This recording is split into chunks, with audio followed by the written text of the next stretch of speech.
一片盛开的梨林，满树绚烂的白色花朵在微风中轻轻摇曳，阳光温柔地洒在花海之中，整个世界都好像笼罩在一层朦胧的梦幻光芒里。镜头由远及近，一位身穿素白长衫的女子正徜徉在花海之中，她赤着双足，脚步轻盈地在花瓣铺就的地毯上穿行。女子缓缓呼吸，双手轻扬，这无尽的芬芳浓郁地化为实质，与春日的气息融为一体。她驻足凝视着头顶盛开的梨花，闭上眼睛，脸上绽放出宁静的微笑。女子迎面拂来的是阵阵如醇酒般馥郁的花香，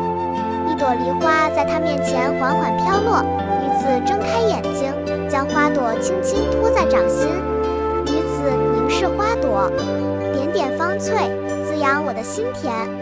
唯有在此刻的沉浸，方能领略你们那盛放却未张扬的傲然之姿。